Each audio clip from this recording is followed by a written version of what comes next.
தேவன் நம்மோடு கூட இருக்கிறார்.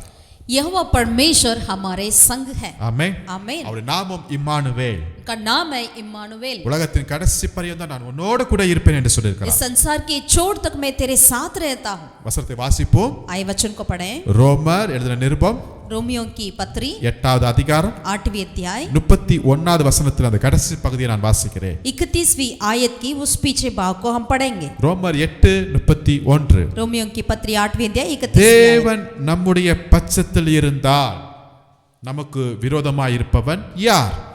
यदि परमेश्वर हमारे साथ है तो हमारे विरोध कौन वो खड़ा हो सकता है? தேவன் நம்முடைய பட்சத்தில் இருந்தால் यदि परमेश्वर हमारे संग है तो कौन हमारे विरोध कर सकता है? अनेक சமயத்துல நம்முடைய மைண்ட்ல வருகிற டவுட் என்ன தெரியுங்களா?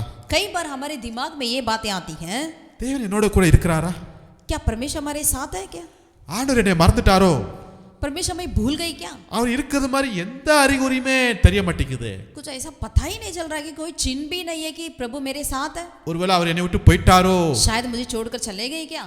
अनेक சமயத்துல இந்த நினைவு நமக்கு வருகிறது. कई बार ऐसे सोच हमारे अंदर आती है. ஆனா கர்த்தர் சொல்கிறாரு, लेकिन प्रभु कहते हैं உலகத்தின் கடைசி பரியந்தம் इस संसार की छोर तक நான் உன்னோடு கூட இருப்பேன். मैं तेरे साथ रहूंगा. தாயே தகப்பனே மறந்தாலும் यदि आपका माँ या बाप भी भूल जाए, நான் உன்னை மறக்கவே மாட்டேன். मैं तुझे कभी नहीं भूलता. உள்ளங்கையில் வரைந்து வைத்திருக்கிறேன். मेरे अपने हथेली पर तुझे चित्र बनाकर रखा है. ஆமென். आमीन. ஹalleluya. हालेलुया. இம்மானுவேல். इम्मानुवेल है. தேவன் நம்மோடு கூட இருக்கிறார். यहोवा परमेश्वर हमारे साथ है. ஓகே. தேவன் என்னோட கூட இருந்தா என்ன நடக்கும்? ठीक है.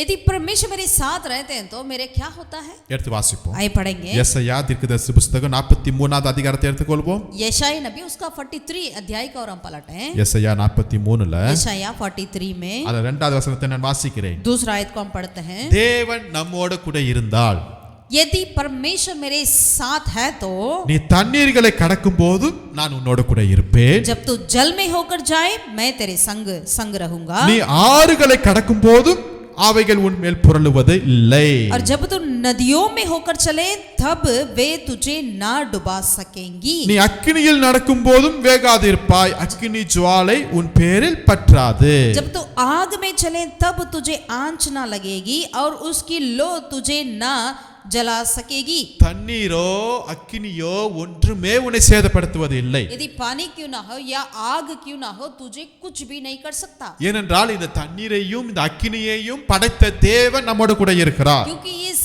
नदी पानी को और आग को जिसने सृजा है वो परमेश्वर हमारे साथ है. இப்படிப்பட்ட ஒரு துன்பத்தின் பாதையில நீங்க கடந்து போகும்போது, जब आप ऐसे एक परिस्थिति में होकर जाते हैं, இப்படிப்பட்ட உபத்திரத்தின் பாதையில கடந்து போகும்போது, ऐसे एक उपद्रव के बीचों में आप गुजर कर निकलते हैं, ஒன்றும் உங்களை சேதப்படுத்துவது இல்லை. कुछ हानि तेरे लिए नहीं होगा. ஏனென்றால் என்னோட கூட கர்த்தர் இருக்கிறார். क्योंकि हमारे साथ परमेश्वर है. அலைகள் எழும்பினது, वो लहरें उठी थी, படகள் மூழ்க மாதிரி போகுது. नावें बिल्कुल डूबने लगी. ஐயோ நாங்க மரிக்க போகிறோம்னு சீசர்களாம் கதறாங்க. सारे चेलों ने चिल्लाने लगे, हे प्रभु हम मर रहे हैं करके. இயேசு எழுந்திருந்து यीशु मसीह ने उठा அதட்டினார். और डांटा. உடனே கீழ்ப்படிந்துச்சு. तुरंत वो सारे लहर चुप हो गए. சமுத்திரம் அந்த தண்ணீர் எல்லாம் கீழ்ப்படிந்ததுங்க. सारे झील बिल्कुल चुपचाप रह गया वो उसका पानी. இயற்கைக்கு மேல அதிகாரம் செலுத்தினவர் परमेश्वर वो समुद्र के ऊपर अधिकार को वहां पर दिखाया. நம்மோட கூட இருக்கிறார். वो हमारे साथ है. அப்ப நாம் தண்ணீரை கடக்கும் போது जब हम अपने पानी में होकर चले क्यों ना हो, தேவன் என்னோட கூட இருக்கிறார். प्रभु मेरे साथ है. ஹalleluya. हालेलुया. சில சமயத்துல ரொம்ப ஃப்ளட் வரது நம்ம டிவில பார்த்திருக்கிறோம். कई बार हम ऐसे न्यूज़ में देखते हैं कि चैनल में जो बाढ़ आते हुए देखते हैं, அப்ப நிறைய அந்த ஆற்று பக்கத்துல இருக்கிற ஜனங்கள் எல்லாம் பாதிக்கப்படுவாங்க. जो नदी के किनारे रहने वाले लोग बहुत परेशान हो जाते हैं. நிறைய பிள்ளைங்க இந்த குளிக்கிறதுக்கு அப்படி இப்படி போய் நீச்சல் தெரியாம நிறைய பேர் காணாம போனவங்களா இருக்காங்க. ऐसे लापता लोग भी हैं उस बाढ़ों में जो डूबकर लापता भी हो जाता है. இவன் இந்த வெள்ளம் இந்த தண்ணீர் பெரிய பஸ்ஸை கூட என்ன செஞ்சிருச்சு அப்படியே அடித்து போயிட்டு இருக்குது. ऐसा बाढ़ जो है, पानी जो है बड़ा बड़ा बस को भी क्या कर देती है, वो एकदम निकाल कर ले जाती है. அந்த தண்ணீர்ல அந்த வெள்ளத்துல அவ்வளவு பவர் இருக்கிறத நான் பார்க்க முடியும். यानी उस पानी में उस बाढ़ में इतनी शक्ति करके हम देखते हैं. பட் அப்படிப்பட்ட ஒரு சூழ்நிலை வரும்போது அதை கடக்கும் போது தேவன் என்னோட கூட இருக்கிறார். वैसे परिस्थिति मेरे जीवन में आती है, उस परेशानी मेरे जीवन में आती है, जब उसमें हम गुजरते हैं तो परमेश्वर मेरे रक्षक है. அல்லேலூயா. हालेलुया. யோசுவா எழுதின புத்தகம் यहोशू की किताब की ओर पलटें. 3வது அதிகாரத்தை எடுத்துக்கொள்வோம். तीसरा अध्याय का ओर ले. யோசுவா 3வது அதிகாரத்துல यहोशू तीसरा अध्याय. இஸ்ரவேல் ஜனங்கள் இப்போ நின்று கொண்டிருக்கிறார்கள். முன்பாக யோர்தான் நதி பெருக்கெடுத்து ஓடிக்கொண்டிருக்கிறது. इस्राएल लोग वहां पर खड़े हैं और यरदन नदी एकदम बहुत ही तेज से बह रही है. 15வது வசனத்துல யோர்தான் அறுப்பு காலம் முழுவதும் கரை புரண்டு போகுதா. वहां पर यरदन नदी अपने काटने वाला का जो समय पूरा तक वो इतना वो बाढ़ें उस पे आ जाती है. இப்போ அதை கிராஸ் பண்ணணுமே. अभी इसको पार करना है. ஆல்ரெடி தேவன் செங்கடலை பிரித்தாரு. पहले से परमेश्वर लाल समुद्र को तो भागा है. ஆனா இங்க கர்த்தர் வித்தியாசமான ஒரு காரியத்தை செய்ய சொல்லுகிறாரு. लेकिन यहाँ पर परमेश्वर कुछ अलग तरीका की बातों को करने के लिए कहा. இப்படிப்பட்ட பெரிய தண்ணீர் எழும்பி கொண்டிருக்கிற இந்த சூழ்நிலையில ऐसे बड़ा एक पानी उनके सामने खड़ा था नदी. யோசுவா சொல்றாரு, यहोशू ने कहा, ஆசாரியர்களை பார்த்து சொல்றாரு, याजकों से कहा, நீங்க அந்த ஆசரிப்பு உடன்படிக்கை பெட்டியை நீங்க சுமந்து கொண்டு வாருங்க. आप अपने संदूक को उठाकर ले आइए. ஆசாரியருடைய கால்கள் தண்ணீரில் பட்ட உடனே जैसे संदूक के उठाने वाले याजकों के पांव यरदन तीर के जल में डूब गए. 16ஆம் வசனத்துல அந்த தண்ணீர் எல்லாம் ஒரு குவியலாக அப்படியே குவிந்து நிக்குதாம். तब जो जल ऊपर की ओर से बहा आता था वह बहुत दूर अर्थात आदम नगर के पास जो सरदान के निकट के रुक कर एक ढेर हो गया. ஆமென். ஆமென். அந்த அதிகாரத்துல கடைசி வசனத்துல கடைசியில் இப்படியாய் போடப்பட்டிருக்கிறது, தண்ணீரற்ற உலர்ந்த தரை வழியாக மக்கள் கடந்து போனார்களா. और वचन में इस तरह लिखा है कि याजक यहोवा की वाचा का संदूक उठाए हुए यरदन के बीचों बीच पहुंचकर स्थल पर स्थिर खड़े रहे और सब इजरायली स्थल ही स्थल पार उतरते रहे.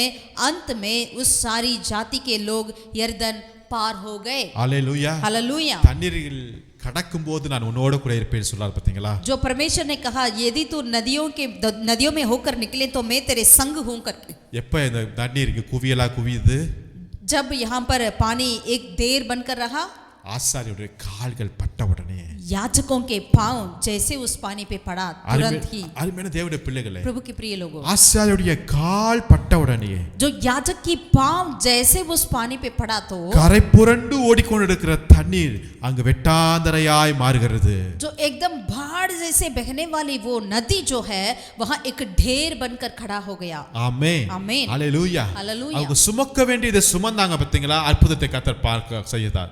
जहां उन्होंने याजक ने जिन चीज को उन्होंने उठाकर ले जाना चाहिए उन चीज को उठाकर ले गए, वहां पर परमेश्वर ने अद्भुत को दिखाया. இந்த உடன்படிக்கை பெட்டி நம்ம சுமக்கும்போது, जब हम संदूक को उठाकर जाते हैं तो தேவ பிரசன்னத்தை நம்ம சுமந்திருக்கும்போது, परमेश्वर की उपस्थिति को हम अपने जीवन में रखते हैं तो அந்த தண்ணீரோ அந்த பிரச்சனையோ அந்த போராட்டமோ உங்க கால் எடுத்து வைங்க, அங்க தேவன் ஒரு அற்புதத்தை செய்வார். जो भी परेशानियां दुख क्लेश कुछ भी ना हो वहां पर अपना पांव रखिएगा, वह बिल्कुल ठीक हो जाएगी. அல்லேலூயா. हालेलुया. ஆசாரியருடைய கால்கள் பட்ட உடனே याजकों की पांवें वहां पर पड़ा था तुरंत ही. இன்னைக்கு நாம் இயேசு இரத்தத்தால் கழுவப்பட்டனா, आज हम यीशु मसीह के लहू से धुलाए हुए लोग ஆசாரியர்களாய் இருக்கிறோம். हम याजक हैं. இப்படிப்பட்ட கரை புரண்டு ஓடிக்கொண்டிருக்கிற பிரச்சனைகள் மத்தியிலே ऐसे एकदम भाड़ों के समान हमारे बीच में जा रही है इस परेशानियों के बीच में நீங்க பார்த்துட்டு அப்படியே நீங்க பயந்து நின்னுறாதீங்க. आप उसे देखकर एकदम डर के मारे खड़े ना हो जाए. கால் எடுத்து வைங்க, अपने पांवों को रखिए, ஒரு ஸ்டெப் எடுத்து வைங்க, एक कदम रखिए, தேவன் அற்புதத்தை செய்வார். प्रभु अद्भुत को करेंगे. ஆமென். आमीन. ஹalleluya. हालेलुया. தண்ணீர் புரண்டு ஓடிட்டு இருக்குதுங்க. वहां पर पानी एकदम इतनी देर से वो जा रहा है. மோசேயோட அம்மா என்னத்தமா செஞ்சாங்க, मूसा का मम्मी ने क्या किया था, அவருடைய 3 மாசம் அந்த குழந்தைய மோசேய 3 महीने की वो बेटा को यानी मूसा को ஒரு கூடையில வைத்து एक टोकरी में रखकर அங்க தண்ணீர் அங்க ஓடிட்டு இருக்குது, அங்க வைக்கிறாங்க அந்த நதியில. उस नील नदी में उन्होंने रखा है. கர்த்தர் அவங்களோட கூட இருக்கிறார். परमेश्वर उनके साथ था. ஆமென். आमीन. நேரா அந்த குழந்தை எங்க போகுது தெரியுங்களா, सीधा वो बेटा कहाँ गया, எங்க இருந்து சட்டம் வந்துச்சோ, जहां से वो नियम उठकर आया है, ஆண் குழந்தையெல்லாம் கொல்ல வேண்டும் என்கிற சட்டம் வந்துச்சோ, सारे लड़के को मारना है करके जहां से नियम आया है, இந்த தண்ணீர் அந்த குழந்தைய அதே இடத்துக்கு குடும்பத்துக்குள்ள கொண்டு போகிறதுங்க. ये पानी जो है उस बेटे को सीधा उसी परिवार में लेकर गया. ஆமென். आमीन. அதை காட்டில என்ன ஒரு அற்புதம்னா, उससे बढ़कर क्या है अद्भुत, மோசே 3 மாசத்தா ஆச்சு ஆச்சு. मूसा को 3 महीना ही हुआ था, ஆனா அங்கு யார் வளர்க்குற அந்த மோசையை அவங்க அம்மாவே வளர்க்குறாங்க. அவங்க அம்மாவுக்கே சம்பளம் கொடுக்குற அளவுக்கு மோசே அங்க சம்பாதிக்கிறார்னா பாருங்களேன். लेकिन वहां पर क्या हुआ है, वो 3 महीना की लड़का को उसकी माँ खुद पालने पोषण करने के लिए वैसा कार्य हुआ, और इतना ही नहीं उस बेटे को पलाने बढ़ाने के लिए उनका सैलरी भी दिया जा रहा है. ஆமென். आमीन. இந்த தண்ணீர் அவனை எப்படியெல்லாம் நடத்தி கொண்டு போனுச்சு பாருங்களேன். ये पानी जो है उनको किस तरह अगुवाई किया है. ஹalleluya, हालेलुया, ஹalleluya, हालेलुया. அதே பார்வோன் வீட்டுக்குள்ள போனுச்சு. उसी फिरौन के घर पर लेकर गया, அங்கு வாழும்படியாய், वही रहने के लिए, அங்கு படிக்கும்படியாய், वहां पढ़ाई करने के அங்கு लिए, வளரும்படியாய் वहां बढ़ने के लिए கர்த்தர் கிருபை செய்தார். प्रभु ने अनुग्रह किया. இந்த தண்ணீரை கடக்கும் போது நான் உன்னோடு கூட இருப்பேன். जब पानी में होकर चले तो मैं तेरे संग रहूंगा करके परमेश्वर ने कहा. ஒருவேளை சிவந்த சமுத்திரத்தின் தண்ணீரா இருக்கலாம், वो लाल समुद्र के पानी क्यों ना हो, கரை புரண்டு ஓடுகிற யோர்தானின் தண்ணீரா இருக்கலாம். या बाढ़ों से भरा हुआ यर्दन की नदी क्यों ना हो. மோசேயோட அம்மா என்ன செய்துட்டு தெரியலையே, என் குழந்தையை கொடுக்க போகிறேனே, இது நடியில போட்டுக்கிற அந்த தண்ணீரா இருக்கலாம். यदि मूसा की मम्मी ने जो सोचा है मैं क्या करूं, मुझे कुछ नहीं पता करके जो अपने बेटे को जो डाला है वो उस नील नदी क्यों ना हो. ஆனால் அந்த தண்ணீர் அந்த சூழ்நிலையை கடக்கும்போது கூட என் தேவனோட கூட இருந்து கர்த்தர் என் பட்சத்தில் பெரிய அற்புதங்களை செய்யக்கூடியவராய் उस இருக்கிறார். पानी में होकर चले तो भी मेरा परमेश्वर मेरे साथ रहकर मेरे अगुवाई करता है. ஹalleluya, हालेलुया, ஹalleluya, हालेलुया. தேவன் என்னோட கூட இருந்தார். यहोवा परमेश्वर मेरे संग संग रहते हैं. இரண்டாவது என்ன நடக்கும் என்றால், दूसरा क्या होता है, நியாயாதிபதிகள் புஸ்தகம் न्यायों की किताब 6ஆம் அதிகாரத்தை எடுத்துக்கொள்ளுங்கள். 6 अध्याय को हम पलटे. அங்க கிதியோனை குறித்து நாம் வாசிக்கிறோம். यहाँ पर गिदोन के बारे में पढ़ते हैं. இங்க இஸ்ரவேல் ஜனங்க தப்பு பண்றதும் பின்பு கர்த்தரிடத்துல சேருவதும் இப்படியாய் காணப்பட்டு கொண்டே இருந்துச்சு. यहाँ पर इस न्यायों में किताब में हम पढ़ते हैं, इजराइल लोग पाप करते हैं, फिर परमेश्वर से धुगाई देते हैं, फिर परमेश्वर उनको आजाद करता है. इस तरह होता रहता है. இந்த இடத்துல பார்க்கும்போது மீதியானர்கள் இஸ்ரவேலை ரொம்ப நெருக்கி கொண்டிருக்கிறாங்க. यहाँ पर हम देखते हैं मिदान लोग इजराइलों को बहुत ही दबाने लगे. இதனால இஸ்ரவேல் ஜனங்கள் நிம்மதியா வாழவே முடியல. इसके चलते इजराइल लोग अपने सुख से नहीं रह पा रहे. ஜனங்கள் கர்த்தரை நோக்கி அழுவ ஆரம்பிக்கிறாங்க. सारे इजराइल यहोवा की ओर धुगाई देने लगे. சோ கர்த்தருக்கு கிதியோனை எழுப்புகிறார். यहाँ पर परमेश्वर ने गिदोन को खड़ा किया. ஆமென், आमीन. 6ஆம் அதிகாரத்துல 12ஆம் வசனத்துல 6 अध्याय 6 अध्याय का 12वीं आयत में இங்க கிதியோன் எனக்கு என்னன்னு ஒரு வேலை செஞ்சுட்டு உட்கார்ந்துட்டு இருக்காரு. यहाँ पर गिदोन ने अपने मैं क्या कर सकता हूं करके अपने आप कुछ काम में लगे बिजी थे. திடீர்னு 12ஆம் வசனத்துல 12वीं आयत में கர்த்தர் தூதன் வந்து பேசுகிறாரு. वहां पर स्वर्गदूत परमेश्वर का आकर उनसे बातें करी. கிதியோனை பார்த்து பராக்கிரமசாலியே, उन्होंने गिदोन से देखकर कहा, हे सूरवीर सूरमा, கர்த்தர் உன்னோட கூட இருக்கிறார். यहोवा तेरे संग है. ஹalleluya, हालेलुया. கர்த்தர் என்னோட கூட இருக்கிறாரா? यहोवा मेरे संग है क्या. எப்படி தேவதூதர் ஆரம்பிக்கிறார் பாருங்களேன், பராக்கிரமசாலி என்கிற ஆரம்பிச்சார். कैसे स्वर्गदूत उनको कैसा परिचय दिखाया, हे सूरवीर सूरमा. இவனே பயந்துட்டு உட்கார்ந்துட்டு இருக்காரு. ये खुद वो डर के मारे वहां पर चुप कर रहा है. ஆனா கர்த்தர் அவனை அழைக்கிறாரு, நீ பராக்கிரமசாலிங்கிறார். लेकिन परमेश्वर उनको इस तरह बुलाया, हे सूरवीर सूरमा. ஆமென். आमीन. கிதியோன் கேள்வி கேட்கிறான், இதெல்லாம் ஏன் நடக்குது எங்க வாழ்க்கையில? गिदोन ने पूछा, हमारे जीवन में ये क्यों हो रहा है. எங்களுடைய முற்பிதாக்கள் சொன்ன அற்புதங்கள் வாக்குத்தத்தங்கள்லாம் என்ன ஆச்சு ஏதுன்னு கேட்கும்போது, हमारे बाप दादा ने जो कहा है उनके पास किया है, जो वायदा में कहा है करके वो पूछा. 14ஆம் வசனத்துல 14 आयत में கர்த்தர் சொல்றாரு, तब यहोवा ने कहा, உனக்கு இருக்கிற இந்த பலத்தோடு போ, अपनी इसी शक्ति पर जा, நீ மீதியானரை நீ ரட்சிப்பாய், और तू इजरायलियों को मिदानों के हाथ से छुड़ाएगा. உன்னை அனுப்புகிறவர் நான் அல்லவா? क्यों मैंने तुझे नहीं भेजा.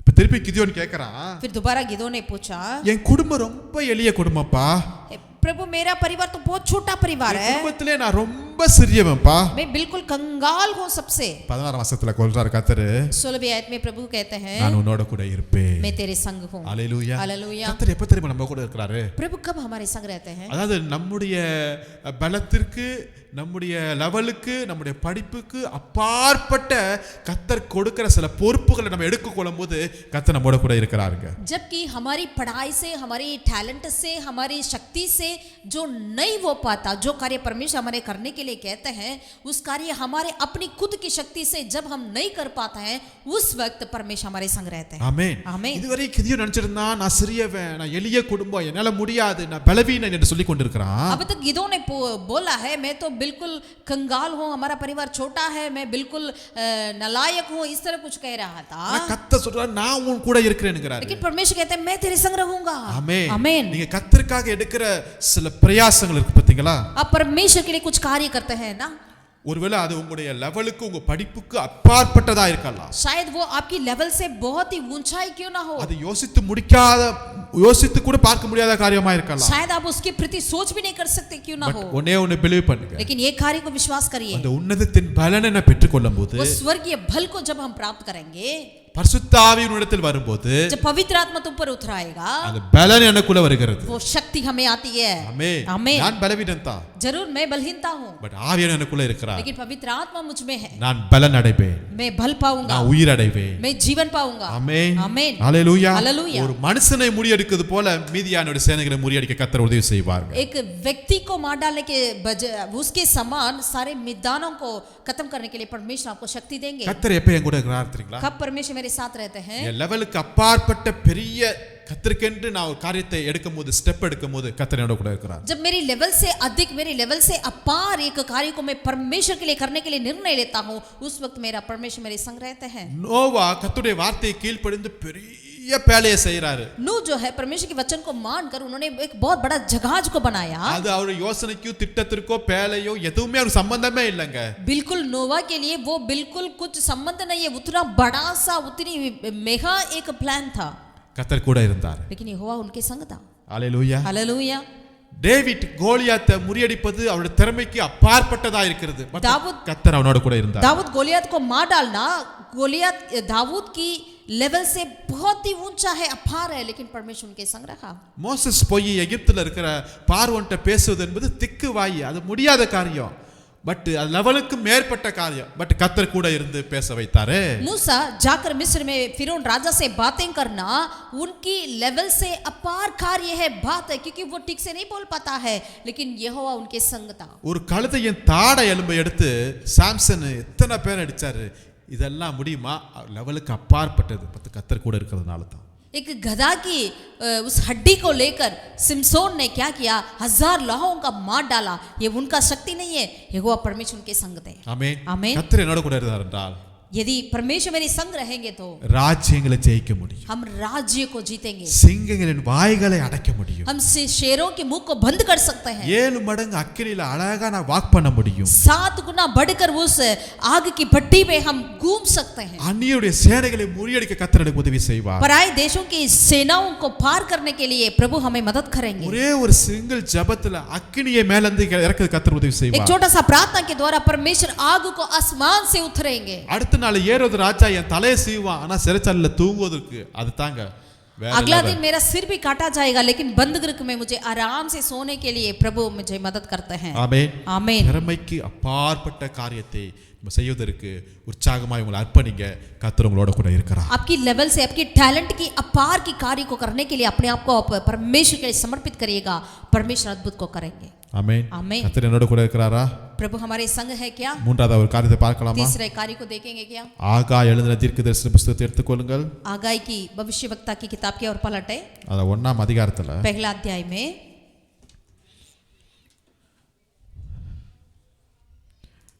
14ஆம் வசனத்தை நான் வாசிக்கிறேன். 14 आयत को हम पढ़ते हैं. 13ல இருந்து நான் வாசிக்கிறேன். ஆகாய் 1:13 இருந்து வாசிக்கிறேன். होगाई उसका पहला अध्याय का 13 आयत से लेकर पढ़ते हैं. அப்பொழுது கர்த்தருடைய தூதனாகிய ஆகாய் கர்த்தர் தூதன் அனுப்பிய வார்த்தையின்படியே ஜனங்களை நோக்கி, நான் உங்களோட கூட இருக்கிறேன் என்று கர்த்தர் சொல்லுகிறார். சொல்றாரு, நான் உங்களோட கூட இருக்கிறேன் என்று கர்த்தர் சொல்றாராம். यहाँ पर हागाई से परमेश्वर कहते हैं, मैं तेरे संग हूं करके कहते हैं. 14ஆம் வசனத்துல, பின்பு கர்த்தர் செயல்தலியின் குமாரனாகிய செருபாபேல் என்னும் யூதாவின் தலைவருடைய ஆவியையும் யோசத்தாக்கின் குமாரனாகிய யோசுவா என்னும் பிரதான ஆசாருடைய ஆவியையும் ஜனத்தில் மீதியான எல்லாருடைய ஆவியையும் எழுப்பினார். அவர்கள் வந்து தங்கள் தேவனாகிய சேனைகளுடைய கர்த்தரின் ஆலயத்திலே வேலை செய்தார்கள். और यहोवा ने शलतियेल के पुत्र जरुब्बाबेल को, जो यहूदा का अधिपति था, और यहोशापात के पुत्र यहोशू महायाजक को और सब बचे हुए लोगों के मन को उभार कर उत्साह से भर दिया कि वे आकर अपने परमेश्वर सेनाओं की यहोवा के भवन को बनाने में लग जाएं. Hallelujah, hallelujah, hallelujah, hallelujah. நான் உங்களோட கூட இருக்கிறேன்னு சொல்லிட்டே இருக்கிறாரு. परमेश्वर कहते मैं तेरे संग रहता हूं. ரெண்டாம் அதிகாரத்திலே பார்க்கும்போது சேனைகளின் கர்த்தர் உங்களோட கூட இருக்கிறார். दूसरा अध्याय में भी हम देख सकते हैं हगाई का जो परमेश्वर कहते हैं सेनाओं की यहोवा तेरे संग है. சொல்றாரு நான் உங்களோட கூட இருக்கிறேன். प्रभु कहते हैं मैं तेरे संग हूँ. எதுக்கு தெரியுங்களா? क्या के लिए? கர்த்தருடைய ஆலயத்திலே வேலை செய்யும்படியா. परमेश्वर की भवन में काम करने के लिए. ஆமென். आमीन. அங்க ஆவியை எழுப்புகிறார். वहां पर परमेश्वर उनकी आत्मा उनको उभारा. தேவ ஆலயத்தை கட்டுவதற்காக. परमेश्वर की भवन को बनाने के लिए. ஆலயத்தை சீர்படுத்துவதற்காக. परमेश्वर की भवन को ठीक करने के लिए. இடிந்த ஆலயத்தை புதுப்பிக்கும்படியாக. जो टूटा है उस परमेश्वर के भवन को मरम्मत करने के लिए. தேவ மகிமையை மீண்டும் ஆலயத்தில் இறக்கிறதுக்கு. परमेश्वर की महिमा को दोबारा वहां पर उतराने के लिए. அதே ஆலயத்தில் கர்த்தருடைய பிரசன்னம் உண்டாவது. उसी भवन में परमेश्वर की उपस्थिति आने के लिए. கர்த்தருடைய வார்த்தை இருக்கிறதுக்கு. परमेश्वर के वचन के लिए. கர்த்தருடைய தீர்க்கதரிசனம் உண்டாக. परमेश्वर की भविष्यवक्ता होने के लिए. வருகிற ஜனங்களுக்கு விடுதலை கிடைக்க. आने वाले लोगों के लिए छुटकारा देने के लिए. ஜனங்களுக்கு சுகம் உண்டாக. लोगों की चंगाई आने के लिए. கர்த்தருடைய ஆலயத்தில் நன்மை பிறப்பிக்க. परमेश्वर की भवन में भलाई होने के लिए. கர்த்தருடைய ஆலயத்திலிருந்து பரிசுத்தம் உண்டாக. परमेश्वर के भवन में से पवित्रता होने के लिए. துதியும் ஆராதனையும் எழும்ப. वहां पर स्तुति आराधना होने के लिए. கர்த்தர் நம்மோட கூட இருந்து ஆலயத்தின் பணிகளை செய்வதற்கு கர்த்தர் நம்மை ஊக்கப்படுத்துகிறார். परमेश्वर हमारे संग रहकर परमेश्वर की भवन की कार्य को कामों को करने के लिए हमें उत्साहित करते हैं. Hallelujah hallelujah hallelujah hallelujah. அருமையான தேவனுடைய பிள்ளைகளே, प्रभु के प्रिय लोग, கர்த்தர் என்னோட கூட இருக்கிறார். प्रभु मेरे संग है. எதுக்கு தெரியுங்களா? क्या के लिए? ஆலயத்தின் வேலைகளை செய்வதற்காக. परमेश्वर की भवन की काम को करने के लिए. ஒருவேளை புதிய ஏற்பாட்டுல நாமே தேவனுடைய ஆலயமா இருக்கிறோம். नया नियम में हम ही परमेश्वर का भवन है. பட் இந்த பழைய ஏற்பாட்டுல இந்த வசனத்தின் வாசிக்கும் போது ஆலயத்தை குறித்து விடப்பட்டிருக்கிறது. लेकिन पुराना नियम में यहाँ पर हम पढ़ते हैं इस वचन के आधार पर वहाँ पर परमेश्वर के भवन के बारे में लिखा गया. நாம் எல்லாரும் ஒரு ஆலயத்துக்கு உறுப்பினர்களா இருக்கிறோம். हम सारे परमेश्वर के भवन के एक अंग है. अनेक சமயத்துல நம்ம வீட்டை குறித்து நம்ம ரொம்ப அதிகமா யோசிக்கிறோம். कई बार हम अपने घर के प्रति, परिवार के प्रति बहुत ज्यादा सोचते हैं. ஆனா அதை காட்டிலும் தேவ ஆலயத்தை குறித்து நீங்க யோசிங்க. लेकिन उससे बढ़कर परमेश्वर के भवन के प्रति हमें सोचना चाहिए. தேவ ஆலயத்தின் பணிகள்ல, வேலையில, ஊழியத்துல உற்சாகமா உங்களை செயல்படுத்துங்க. परमेश्वर की भवन की कार्य में, सेवा में हमें उत्साहित से उसमें हमें रहना चाहिए. தேவ ஆலயத்துல எந்த வேலையா இருந்தாலும் சரி, परमेश्वर के भवन के कोई भी काम को क्यों ना हो, தயவு செய்து நீங்களும் உங்கள் பிள்ளைகளும் உற்சாக மனதோடு செய்யுங்க. आप कृपया होकर आप और अपने बच्चे मिलकर उत्साहित से उस कार्य को करिए. ஏனென்றால் அந்த ஆலயம் என்னுடைய வீடு என்று கர்த்தர் சொல்லுகிறார். क्योंकि परमेश्वर कहते हैं ये भवन जो है मेरा घर करके कहते हैं. அப்புறம் அவருடைய வீட்டில் நம்ம உற்சாகமாய் வேலை செய்யும்போது, उनके घर पर जब हम उत्साहित से कार्य करेंगे तो என்னுடைய வீடு என் குடும்பத்தை தேவன் கட்டி எழுப்புவார். मेरे परिवार को, मेरे घर को परमेश्वर बनाएंगे. ஆமென் आमीन. Hallelujah hallelujah. விசேஷமாக உங்களுடைய பிள்ளைகளை இந்த காரியத்திற்கு ஒப்பு கொடுங்க. विशेषता के लिए अपने बच्चों को इस कार्य में आप आगे उत्साहित कर दीजिए. சாமுவேல் கூட பிறந்தவங்க நிறைய பேர் இருக்கலாம். सामुएल के साथ जो जन्म हुए उनके भाई बहन बहुत है. அவங்க பேரெல்லாம் தெரியாது. उनके नाम नहीं जानते हैं. பட் சாமுவேல் தான் தெரியும். लेकिन हम सामुएल को ही जानते हैं. அவர் தான் அங்க தீர்க்கதரிசியா இருக்கிறார். क्योंकि वही वहां पर भविष्यवक्ता था. அவர் தான் அங்க ஊழியம் செஞ்சிட்டு இருக்கிறார். वही वहां पर काम सेवा कर रहे थे प्रभु அவர் தான் ராஜாக்களை அபிஷேகம் பண்ணுகிறார். वही तो राजाओं को अभिषेकित किया. அவர் தான் நியாயம் தீர்க்கிறார். वही वहां पर न्याय बनकर रहा. இஸ்ரவேல் ஜனங்கள் எல்லாரும் அவருக்கு பயப்படுறாங்க. सारे इजराइल लोग उसके डरते थे. அவர் எங்கங்க ஆரம்பிச்சாரு? वो कहाँ शुरुआत किया? ஆலயத்தின் கதவுகளை திறக்கிறது மூடுறது தான் அவர் வேலை. उनका काम यहीं से शुरुआत था. परमेश्वर के भवन के दरवाजों को खोलना, बंद करना, यहीं पे शुरू किया. ஒரு 7-8 வயசுலயே அந்த வேலையை ஆரம்பிச்சாரு. कुछ 7-8 साल में ही उन्होंने उस काम को शुरू किया. ஆலயத்தின் வேலையை செய்வதில் உற்சாகமாய் வாங்க. परमेश्वर के भवन की काम करने के लिए हम उत्साहित रहें. ஆமென். आमीन. உங்க ஆலயத்தை கட்டி எழுப்புகிற காரியத்துல உங்க ஊழியரோடு துணையாய் நில்லுங்க. आप अपने परमेश्वर के भवन को बनाने वाले कार्य में आप अपने सेवक की सहायता करें, साथ दें. ஆலயத்துல அந்த ஒழுங்குபடுத்துகிற காரியத்துல நீங்க கூட இருங்க. परमेश्वर के भवन के अंदर जो सारे डिसिप्लिन कार्य करने के लिए आप उनकी सहायता करें. பொதுவா நம்ம நினைப்போம் பாஸ்டர் செஞ்சுக்குவாரு, हमेशा हम क्या सोचते हैं, पासवान तो करेंगे ये அந்த सब, வாலிப பசங்க செய்வாங்க. या वो जवान लोग करेंगे. நாம எல்லாருமே செய்யணும். हम सब करना है. அதுல ஒரு பெரிய ஆசீர்வாதம் இருக்கு. उसमें बहुत बड़ा एक आशीष है. ஆமென். आमीन. நான் உன்னோட கூட இருக்கிறேன்னு சொல்றாரு. मैं तेरे संग रहूंगा. கடைசியா ஒன்னு வாசிப்போமா? और अंतिम एक कार्य को पढ़ेंगे. மத்தேயு எழுதின சுவிசேஷம் मत्ती रचित सुसमाचार 28 அதிகாரத்தை எடுத்துக்கொள்ளுங்க. 28वें अध्याय को हम पलटें. 19 வசனத்திலிருந்து வாசிக்கிறேன். 19वें आयत से लेकर हम पढ़ते हैं. மத்தேயு 28 19 20 வாசிக்கிறேன். मत्ती 28 का 19 और 20. வானத்திலும் பூமியிலும் சகல அதிகாரம் எனக்கு கொடுக்கப்பட்டிருக்கிறது. ஆகையால் நீங்கள் புறப்பட்டு போய் சகல ஜாதிகளையும் சீஷராக்கி பிதா குமாரன் பரிசுத்த ஆவியின் நாமத்தினாலே அவர்களுக்கு ஞானஸ்தானம் கொடுத்து நான் உங்களுக்கு கட்டளையிட்ட யாவையும் அவர்கள் கை கொள்ளும்படி அவர்களுக்கு உபதேசம் பண்ணுங்கள். இதோ உலகத்தின் முடிவு பரியந்தம் சகல நாட்களிலும் நான் உங்களோடு கூட இருக்கிறேன் என்றார். मत्ती 28 का 18, 19, 20 को पढ़ेंगे।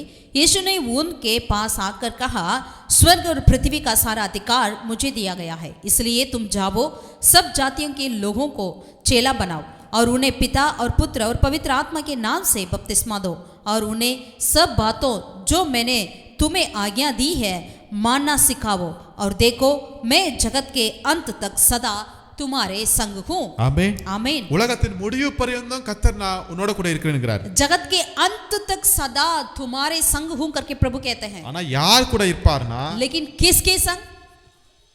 புறப்பட்டு போகிறவர்கள் மத்தியில. जो लोग निकल कर जाते हैं, யார் ஜனங்களை சீஷராக்குறார்களோ जो लोग चेला बनाते हैं लोगों को, அவர்கள் மத்தியில நான் இருக்கிறேன்ங்கறார். उनके बीच में मैं रहता हूं करके प्रभु कहते हैं। ஹalleluya. हालेलुया। கர்த்தர் கொடுத்த மிகப்பெரிய கட்டளை. परमेश्वर की ओर से मिला हुआ एक बहुत बड़ी आज्ञा है। ஒருவேளை மற்ற ஜனங்கள் என்ன வேணாலும் சொல்லிட்டு இருக்கலாம், बाकी लोग कुछ भी कहने दे, அரசாங்கம் என்ன வேணாலும் சொல்லலாம், सरकार कुछ भी कहने दे, அதுக்கு விரோதமா என்ன வேணாலும் சட்டங்கள் எழும்பட்டும், इसके विरोध में कुछ भी नियम को वो खड़ा करें क्यों ना हो, கர்த்தர் கொடுத்த கட்டளை எனக்கு. लेकिन परमेश्वर ने मुझे ये आज्ञा दिया है। ஆமென். आमीन। ஹalleluya. हालेलुया। ஹalleluya. हालेलुया। புறப்பட்டு போங்க, हम जाएं, புறப்பட்டு போங்க, हम जाएं, சீஷராக்குவோம். हम चेला बनाएं। இன்னும் அந்தகாரத்தில் இருக்கிறார்கள் ஜனங்கள்.